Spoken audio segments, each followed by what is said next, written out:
Hai, sebelum lanjut, pastikan kamu sudah subscribe channel ini supaya kamu tidak ketinggalan video terbaru menarik lainnya. Terima kasih. Selamat menikmati. Kalau kita belajar psikologi, kalau kita mau dekat sama seseorang, itu kan tentang emosi, bukan logika kan? Mau seberapapun logika kita pinter, kita nggak bisa dekat sama orang kalau emosinya nggak nyambung. Nah, kalau kita masih needy, kita hitung-hitungan, itu udah permainan logika. Sedangkan kamu sendiri sudah membuktikan, walaupun kamu logika banget, kamu sudah membuktikan bahwa pada saat kamu buang logika, ngikutin intuisi kamu, pada saat itu harus ngapain gini, works fine, ya kan? Kayak tadi kamu bilang ketemu wanita, terus kamu ikutin intuisi aja. Peluk, ngomong ini, pegang tangan, itu akan lebih berhasil ngikutin intuisi dibandingkan kamu terstruktur dengan logika dan persiapan kamu. Jelas nggak maksudnya? Gitu. Iya. Nah, kalau kita ngomong persiapan ya, seperti kamu bilang tadi, harus ada persiapan ini. Kalau kita ngomong persiapan, pertama, persiapan itu sendiri membatasi kemungkinan-kemungkinan bagus yang bisa terjadi. Kenapa? Karena kemungkinan-kemungkinan bagus itu akan terbatasi dengan persiapan kita.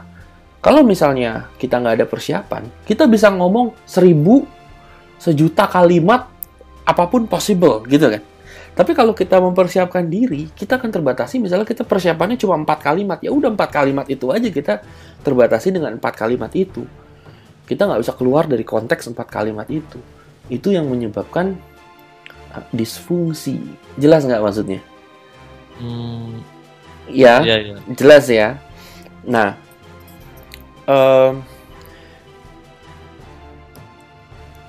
jadi kalau kasus kamu, itu satu ya. Dan dua, kamu mau mempersiapkan diri, itu pasti ada alasan di belakangnya kan. Alasannya apa? Needy kan? Kamu pengen ini berhasil gitu loh. Ya, kamu pengen ini berhasil. Karena kamu needy, kamu bilang butuh persiapan. Gitu. Jadi kamu needy, karena needy pengen berhasil, kamu butuh persiapan. Nah, kamu butuh persiapan karena kamu peduli. Begitu pedulinya pengen berhasil. Nah, pada saat kamu begitu pedulinya pengen berhasil needy, kamu tahu hasilnya. Benar nggak? Ya, itu sama kayak mentalitas orang dagang atau mentalitas orang bisnis. Begini mentalitas orang bisnis. Kalau dia mau bisnis, udah hitung untung rugi, biasanya bisnisnya nggak berjalan lancar. Kenapa nggak berjalan lancar? Karena dia nggak bebas berkreasi, nggak bebas bereksperimen, nggak bebas coba ini itu. Karena kalau mau coba ini itu, ntar untung rugi. Mending kita main aman aja. Nah, kalau pebisnis beneran, dia nggak peduli mau rugi, mau untung, ya kan, mau jungkir balik, mau tidur di kolong jembatan.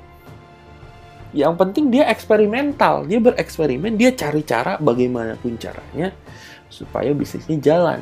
Dia nggak hitung-hitungan. Aku melihat persiapan seperti itu. Jadi kalau kamu konteksnya ngomong sama wanita, kamu mempersiapkan sesuatu, persiapan kalimat A, B, C, D, harus ngapain, itu sama aja hitung-hitungan. Nah, kalau kamu spontan, itu kayak tadi, yang orang dia mau bisnis, dia nggak hitung-hitungan, dia eksperimental, dia akan coba berbagai macam cara. Dia bebas. Justru karena kebebasan itu, dia bisa menemukan jalan yang lebih bagus dari yang bikin persiapan gitu loh. Ya, walaupun nggak semua yang dia coba berhasil. Tapi yang berhasil akan sangat berhasil karena itu jalannya dia. Kadang jalan kamu sama jalan aku beda. Aku bisa kasih persiapan buat kamu. Ton, kalau ada cewek ngomong A, B, C, D. Tapi ternyata itu works for me, not for you gitu misalnya. Ya, jelas nggak tuh maksudnya? Ya, nah. Sekarang begini pertanyaan. Misalnya kamu mau menang kejuaraan karate. Kejuaraan karate itu 5 menit kan? 5 menit, ketahuan siapa yang menang kan gitu. Bener nggak? Iya. Nah, kalau orang mau menang karate, dia mempersiapkan diri bertahun-tahun hanya untuk 5 menit itu kan. Betul nggak? Iya. Nah, kalau kita analogikan sama kayak belajar ngomong sama wanita, ngomongnya 5 menit. Tapi untuk membuat 5 menit itu bagus, harus ada persiapan latihan selama bertahun-tahun kan? Gitu. Kamu pasti mikirnya kayak gitu kan? Betul nggak? Iya, penting itu. Nah, berarti kita harus latihan dong. Mempersiapkan diri untuk 5 menit itu. Betul nggak? Iya. Ya kan? Nah, oke, aku ngerti pikiran kamu dan juga teman-teman juga pasti mikir kayak gitu. Nah, tapi kalau ditelaah lagi, kalau kamu mau menang karate 5 menit, yang kamu lakukan 10 tahun itu bukan latihan namanya. Itu spontanitas. Maksudnya apa? Aku bedakan dulu antara persiapan atau latihan dan spontanitas ya. Latihan adalah bukan latihan, persiapan adalah kamu mempersiapkan diri dengan berbagai macam teknik atau cara supaya nanti kalau ada sesuatu kamu bisa tahu ngapain gitu ya. Nah, itu persiapan. Kalau spontanitas, apa yang kamu rasa senang atau apa yang kamu rasa saat itu kamu lakukan, itu spontanitas. Ngerti nggak? Iya. Jadi spontanitas adalah bagian dari hidup kamu, bagian dari diri kamu. Karena apapun yang diri kamu rasakan, kamu lakukan. Dengan kata lain, be yourself. Ya jelas? Iya. Nah, kalau persiapan, kamu nggak be yourself. Kamu pengennya spontanitasnya pengen A, tapi kamu buang keinginan kamu, buang intuisi kamu, buang apa yang kamu ingin lakukan saat itu, dan kamu fokusnya ke B, terus ke B, terus ke B, terus ke B, terus kamu fokus untuk latihan lakukan B. Jadi kamu nggak jadi diri sendiri, kamu nggak ingin lakukan itu, kamu B terus. Nah, sekarang pertanyaannya, kalau seseorang dipaksa untuk jadi yang bukan dia inginkan, walaupun dipaksanya 10 tahun, kira-kira dia akan jadi nggak? Contohnya, kamu nggak suka jadi dokter, tapi kamu dipaksa selama 10 tahun untuk belajar dokter. Kira-kira kamu akan berhasil nggak pada saat nanti jadi dokter? Dipaksa. Iya, dipaksa. Ya, kamu melakukan itu demi persiapan jadi dokter, tapi melakukan persiapan itu bukan kamu. Kira-kira berhasil nggak jadi dokter? Bisa iya, bisa tidak. Ya bisa aja. Bisa iya, bisa tidak. Tapi kalau kamu lakukan itu, sebagian besar, ya kemungkinan tidak, karena itu bukan diri kamu. Jelas nggak? Maksudnya, ya. Nah, beda kalau kamu memang suka kedokteran dan kamu belajar dokter. Jadi, pada saat kamu belajar dokter itu 10 tahun, bukan untuk mempersiapkan diri untuk jadi dokter, enggak. Tapi kamu menjalani hidup kamu waktu demi waktu secara spontan. Ngerti nggak? Jadi bukan latihan lagi, bukan mempersiapkan sesuatu, tapi kamu memang menjalankan itu sebagai bagian diri kamu secara spontan, terus-menerus. Jadi kalau kamu nggak suka ngomong sama cewek, nggak suka banyak omong sama cewek, kalau kamu paksain diri untuk banyak omong sama cewek demi persiapan, nanti hasilnya nggak akan maksimal. Kalau kamu nggak suka banyak omong sama cewek, kamu sukanya diem aja, cuma ngomong sedikit-sedikit sama cewek. Lebih baik ngomong sedikit-sedikit. Tapi itu spontanitas kamu yang kamu lakukan setiap hari. Nanti spontanitas ini menumpuk. Dan kamu ngerti sendiri, jadi intuisi gitu. Jelas nggak maksudnya? Oh iya, mulai jelas. Jadi setiap saat itu adalah spontanitas. Spontanitas yang menumpuk 10 tahun. Nah, itu yang akan membuat kamu menang karate. Jadi, orang 10 tahun itu bukan belajar mempersiapkan diri untuk 5 menit. 10 tahun itu dia menghidupi apa yang dia inginkan setiap hari itu spontanitas, yaitu spontanitasnya adalah ya latihan karate gitu. Ngerti nggak? Jadi tujuannya bukan mau menang karate, tapi setiap hari memang adalah karate. Mau buat 5 menit itu kayak mau buat persiapan ini, pokoknya tiap hari dia lakukan aja. Itu udah jadi bagian dirinya. Gitu. Beda sama latihan. Kalau latihan kamu tidak menjadi diri kamu tidak spontan. Jelas maksudnya? Iya. Ya, jadi perbedaannya di sini. Kamu melihat spontanitas itu adalah pada saat ketemu. Enggak. Spontanitas adalah pada saat setiap hari. Yang kamu lakukan kepada wanita itu namanya spontanitas. Gitu. Spontanitas itu menumpuk nanti jadi intuisi. Intuisi itu yang jadi persiapan buat kamu dan usually works. Gitu. Bukannya kamu latihan, latihannya itu nggak spontan, secara akademis gitu, secara textbook, yang bukan diri kamu latihan demi ngomong sama cewek, itu beda lagi hasilnya. Ya makanya kamu lihat kalau orang yang akademis sama orang yang justru nggak kuliah, dua-duanya bisnis, malah bisa lebih berhasil yang nggak kuliah. Karena yang dia lakukan adalah spontanitas setiap hari, sampai dia ngerti. Sedangkan kalau yang akademis, dia persiapan-persiapannya dari textbook, ABCD semuanya, diaplikasikan ke dunia nyata, nggak dinamis, kaku. Jadi dia main aman, gitu. Jadi setiap hari itu kamu harus spontanitas jadi diri kamu, begitu adanya. Yang kamu suka lakukan, yang enggak, ya enggak. Nah, itu yang akan jadi modal kamu nanti pada saat ngomong sama cewek, gitu. Dan skill itu bukan datang dari persiapan. Skillnya datang dari spontanitas. Gitu. Nah, yang salah adalah pada saat orang mengikuti intuisi awalnya, lalu gagal, dia langsung ngecap, oh berarti intuisi nggak berhasil. Dia pikir intuisi kalau dipakai langsung berhasil, kalau nggak ya udah nggak berhasil. Gitu. Itu juga ngaco, karena intuisi pada saat dipakai dari awal belum tentu berhasil. Itu butuh proses untuk terus-menerus ditajamkan gitu. Dia harus terus-menerus spontan. Nanti spontanitasnya akan lebih bagus lagi. Jadi jangan pikir pakai intuisi sekali nggak berhasil, ya udah semuanya nggak berhasil. Belum tentu. Kalau kamu coba teknik itu pada saat pertama-tama digunakan itu udah pasti nggak berhasil. Pasti selalu gagal dulu. Apapun yang kamu coba awalnya pasti gagal dulu. Gitu. Jadi jangan cap begitu pakai intuisi nggak berhasil. Oh intuisi fail. Enggak seperti itu juga. Justru intuisi terus dipakai supaya kamu terbiasa dengan spontanitas. Nah, ini sama seperti anak kecil diajarkan pakai otak kiri atau otak kanan. Kalau pakai otak kiri, mereka diajarkan menghafal. Hafalan, betul nggak? Kalau pakai otak kanan, mereka diajarin pengertian. Ya kan beda dong, hafalan sama pengertian beda dong.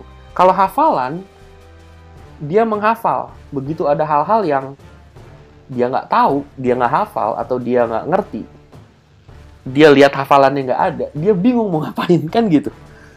Ya kan? Tapi kalau dia ngerti, ada hal-hal yang macem-macem yang dia belum pernah pikirin sebelumnya, tapi dia ngerti dasarnya, dia bisa melewati itu gitu. Ya, jadi seperti itu.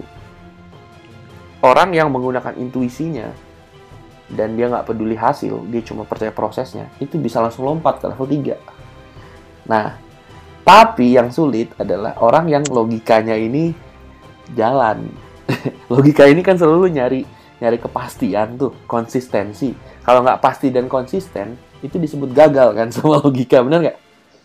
Iya. Ya kan? Kalau 1 tambah 1 sama dengan 3 itu salah. Dia maunya konsisten, 1 tambah 1 sama dengan 2. Makanya logika ini selalu mencari kepastian. Dan di godlike itu sendiri, level 3, itu aku sarankan untuk kurangi pakai logika. Kurangi pakai logika dan lebih ke intuisi. Apa nggak pakai logika?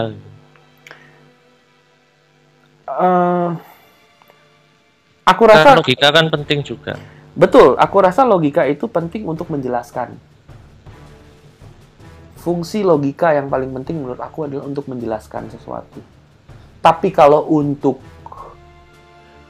membuat sesuatu itu, khususnya di sosial ya, khususnya untuk hal sosial, untuk berhasil di sosial, logika itu bagus untuk menjelaskan. Tapi kalau untuk dipakai benar-benar sebagai pedoman untuk berhasil di sosial, aku rasa itu enggak. Karena kebanyakan orang-orang yang pinter gitu ya, pinter logikanya, akademis, biasanya agak sulit bersosial. Justru yang pakai feeling, pakai perasaan, pakai intuisi, justru itu yang bisa ngomong, PR-nya bagus, mereka ngomong lancar, terus bisa membawa suasana jadi hangat, bisa humor gitu. Jelas nggak maksudnya? Misalnya ketemu cewek terus logika kamu shutdown kan, yang kamu ikutin adalah intuisi, peluk. Nah, kalau logika kamu ikut campur seperti ini, intuisi bilang peluk, terus kamu mikir, jangan peluk, ntar gini, dia belum ngasih eye contact, dia belum gini, nah udah. Prosesnya jadi kacau gitu lah. Nah, tapi kebanyakan orang takut mau spontan. Kenapa? Karena mereka main aman, cari yang pasti-pasti gitu loh. Sedangkan yang pasti itu nggak ada kan. Nah, caranya untuk mengontrol ketidakpastian jadi pasti hanya dengan menggunakan intuisi, karena intuisi lebih pinter untuk menangani ketidakpastian itu gitu. Khususnya di setting sosial ya, untuk hal-hal sosial ya. Sebetulnya nggak hal sosial doang sih, kalau kamu lihat forex, kalau orang main saham itu kan udah nggak pakai logik ya. Mungkin mereka pakai logik untuk riset datanya. Pasar ini lagi turun, pasar ini lagi naik. Tapi orang yang pinter untuk main saham atau main forex itu dia kan pakai intuisi. Dia nggak terlalu, dia tetap lihat data, riset, tapi dia nggak terlalu terikat dengan data dan riset itu untuk menentukan perilakunya gitu. Dia tetap pakai intuisi gitu. Bahkan banyak orang yang berhasil justru karena dia lawan arus. Orang-orang bilang ke sini, dia malah ke sana sesuai intuisinya, dan itu rata-rata berhasil gitu loh. Makanya penting untuk benar-benar berani spontan. Walaupun mengerikan kadang, karena kita ya kan, spontan tuh mengerikan loh. Kita nggak punya persiapan, ntar kalau spontan nanti dia kalau gini gimana, wah ngeri gitu. Dan kita nggak mau malu gitu kan. Jadinya mulailah logika kita menyusun strategi ya untuk membuat kita tenang sebetulnya. Padahal ya akhir-akhirnya ya jadi begitu, jadi membatasi. Oh, jadi Gitu. konsepnya ini kita boleh pakai logika tapi secukupnya, jadi jangan terlalu apa ya? Ya kita pakai untuk secukupnya lah. Itu maksudnya. Pada saat dihadapkan dengan situasi kamu harus cepat respon, kalau bisa jangan pakai logika, itu maksudnya. Oh, gitu. Kamu basically logika itu apa sih? Menurut kamu apa logik? Ya, Aku tanya. ya pasti yang sistem. Nah, menurut aku logika itu adalah program kamu, program lama kamu. Kamu diprogram sama lingkungan, sama teman-teman, sama sekitar dari kecil. Itu yang jadi logika kamu. For example, teman-teman kamu bilang kalau cewek harus diperlakukan kayak putri, terus ibu kamu bilang, karena ibu kamu wanita ya, perlakuan wanita kayak putri gitu. Nah, itu akan jadi bagian logik kamu. Logik kamu mengatakan bahwa wanita harus diperlakukan seperti putri. Kamu gunakan logik kamu ke wanita, it doesn't work gitu. Jadi menurut aku ya, logika itu adalah program-program lama kamu. Nah, jangan sampai membatasi. Kalau kamu pakai intuisi, logika kamu bisa berubah, logik kamu bisa berubah. Dan Intuisi juga program juga kan. Oh, beda. Intuisi bukan program. Yang program adalah insting. Nah, ini ngomongannya jadi bingung lagi. Ya, gini, insting sama intuisi itu berbeda loh. Jangan salah. Insting misalnya gini. Tapi by the way, insting itu datang dari logika juga. For example, kamu diajarin dari kecil begini. Don't talk to stranger. Jangan ngomong sama orang asing. Itu jadi bagian logika kamu, ya. Oke, nah, begitu ada orang asing ngomong sama kamu, logika kamu bilang apa? Don't talk to stranger. Tapi orang asing itu terus ngomong. Tiba-tiba muncul insting kamu dong. Insting kamu bilang apa? Wah, harus lari, harus pukul, harus menghindar gitu kan. Karena insting kamu based on logika kamu. Gitu. Kan perilaku berdasarkan insting kan. Misalnya kalau ada stranger yang ngomong sama kamu, logika kamu bilang don't talk to stranger, perilaku kamu pada saat itu, insting kamu lari gitu, menyelamatkan diri. Padahal dia ngomong belum tentu jahat juga kan. Atau misalnya ya gitulah, kamu diprogram intinya. Nah, insting itu sesuai program. Nah, kalau intuisi itu adalah perasaan, bentuknya sama emosi. Nah, makanya jangan salah. Emosi itu timbul, harus tahu dulu sumbernya dari mana. Apakah dari pikiran, dari intuisi, atau dari insting. Nah, emosi yang aku bilang ini adalah dari intuisi. Apa bedanya intuisi sama insting ya? Intuisi adalah sesuatu yang timbul sebelum kamu berpikir. Jelas nggak? Sebelum berpikir. Iya. Intuisi itu. Itu intuisi. Jadi intuisi datang sebelum pikiran. Contohnya, kamu lihat cewek, kamu lagi ngomong sama cewek, tiba-tiba pikiran kamu bilang, ngomong A gitu. Zet gitu, tiba-tiba aja, cepet ngomong A. Tapi begitu ngomong A, kamu gunakan pikiran kamu, jangan kalau ngomong A nanti dia begini, jadi lebih baik begini. Muncul lagi perasaan yang lain kan, oh iya bener juga, waktu itu pengalaman begini. Jadi takut. Nah, itu insting, jelas nggak maksudnya? Datang setelah pikiran kamu. Tapi insting juga bisa datang secara instan, nggak pakai pikiran. Contohnya misalnya kalau depan kamu ada singa, kamu kan nggak mikir dulu, pasti langsung lari. Gitu. Itu beda lagi ceritanya. Tapi yang jelas kalau ingin membedakan antara insting dan intuisi, intuisi itu datang out of the blue sebelum kamu bisa berpikir, sebelum program kamu jalan. Gitu. Tapi pada saat out of the blue itu muncul, terus kamu pikirkan, hal itu akan jadi aneh. Kamu memilih untuk ngikutin program kamu akhirnya. Gitu. Oh, apa sama seperti pengalamanku ini, Bro. Yang mana? Jadi waktu aku naik sepeda motor ya.